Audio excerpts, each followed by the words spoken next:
Hi, I'm Josh Leitner. I'm a physician. I've recently joined Asheville Cardiology Associates and Mission Hospital, and I'm going to talk today a little bit about some of the recent advances in cardiac care that we're able to offer here at Mission Hospital. The procedure I'm going to focus on today is a procedure we call TAVR. That's TAVR, and it stands for Transcutaneous Aortic Valve Replacement.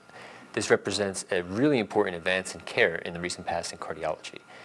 The disease that it's designed to treat is called aortic stenosis, and it typically affects older adults. Traditionally, this treatment has required open heart surgery. The process that happens is over time, the aortic valve, which is the last heart valve that the blood has to pass through before exiting the heart to go to the body, this aortic valve becomes stiff and calcified. And it requires the heart to generate a much higher pressure to open these rusty gates, so to speak. As a result, the heart suffers from having to generate this extra pressure for such a long period of time.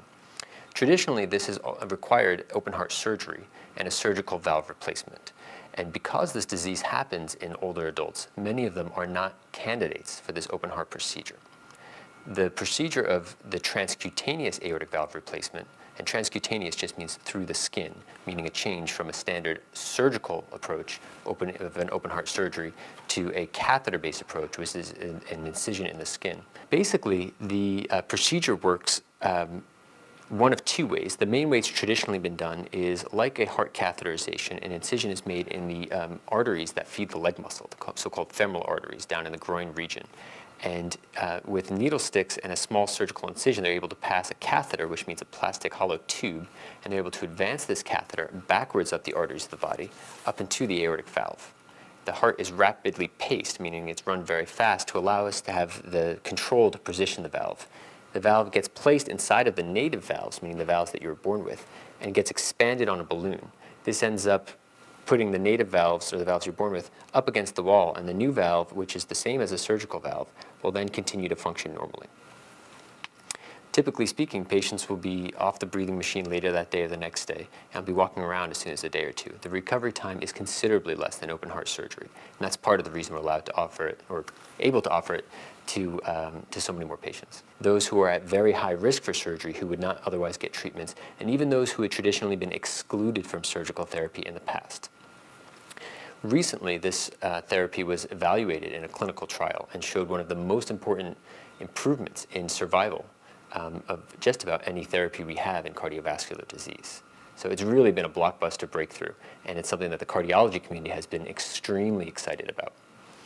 About a year ago, this technology was offered on a commercial basis, having passed through the FDA approval process after this blockbuster clinical trial. At this point, every hospital in the country wanted to be a part of this.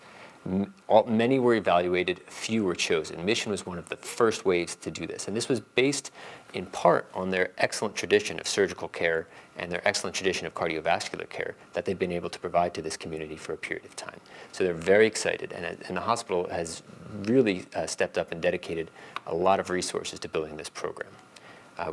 We've recently built a brand new hybrid operating room, which allows a multidisciplinary approach, meaning physicians who are interventional cardiologists, such as myself, and heart surgeons and echocardiographers, and a whole team approach to work together in a state-of-the-art room with state-of-the-art equipment, allowing us to do the kind of procedures in a very, very sophisticated way. Additionally, they built a brand new heart clinic, and they're currently constructing a whole new process to allow the patient flow to run through extremely smoothly. So the hospital has really been behind this, and the team of cardiologists that I'm very happy to join, and cardiac surgeons, and all of the care providers here are really top-notch. It's part of the reason why I came here.